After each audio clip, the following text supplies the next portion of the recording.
So you're making that jump from data science into the world of MLOps. Awesome. But you've probably already hit one of the biggest headaches, getting a development environment that's stable, powerful, and most importantly, the exact same for everyone on your team. Well, today we're going to tame that beast.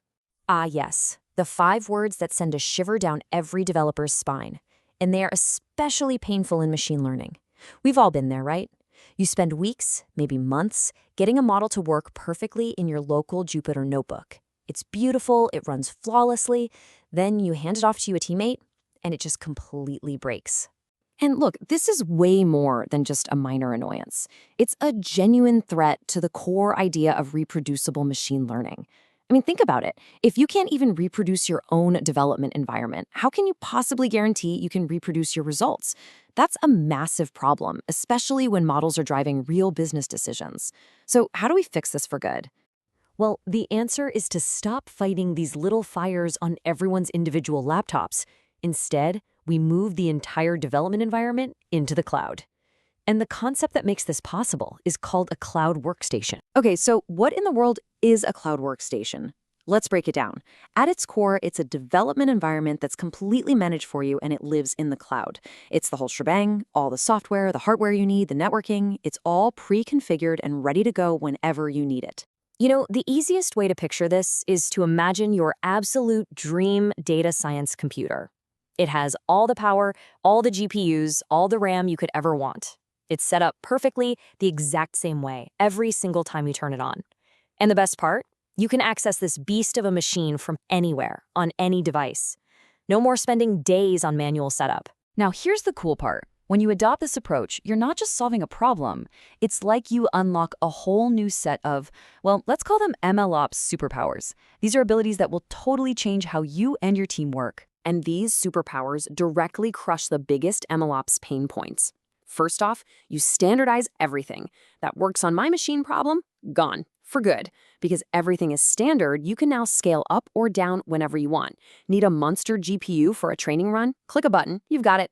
It's also way more secure because your code and your sensitive data never actually leave the cloud. And just think about your team.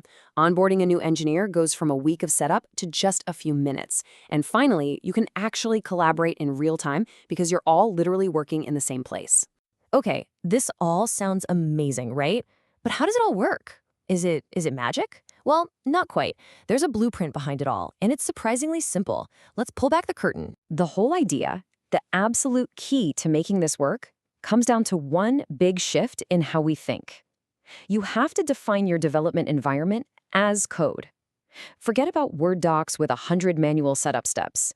Instead, you create a single file that describes and automates the entire process. And luckily, we don't have to invent this from scratch. The industry has pretty much settled on a standard here, and it's a file called devcontainer.json.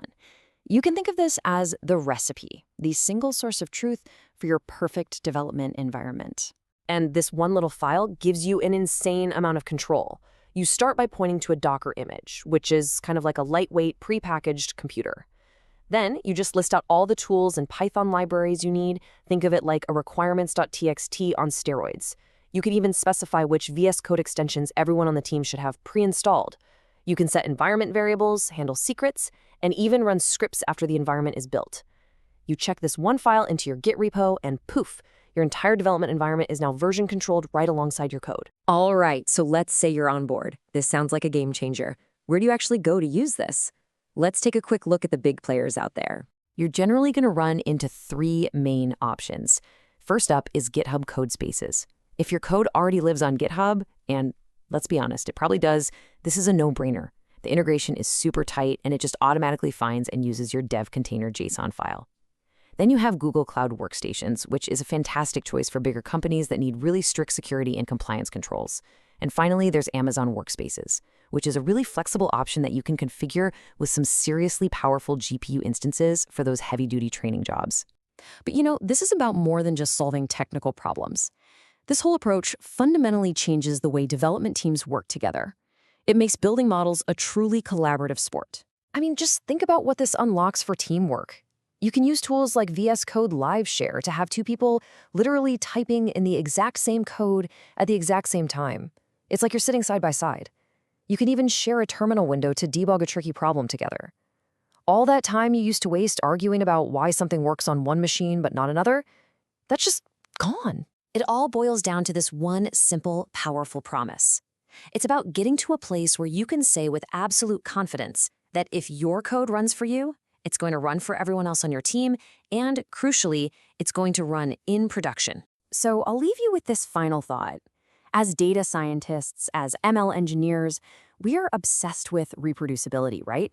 We need our experiments to be reproducible, our models, our data pipelines, everything. But if the very environment where we build all of that stuff is a chaotic, inconsistent mess, are we really building on solid ground? It's time our development process became just as rigorous and reproducible as our science.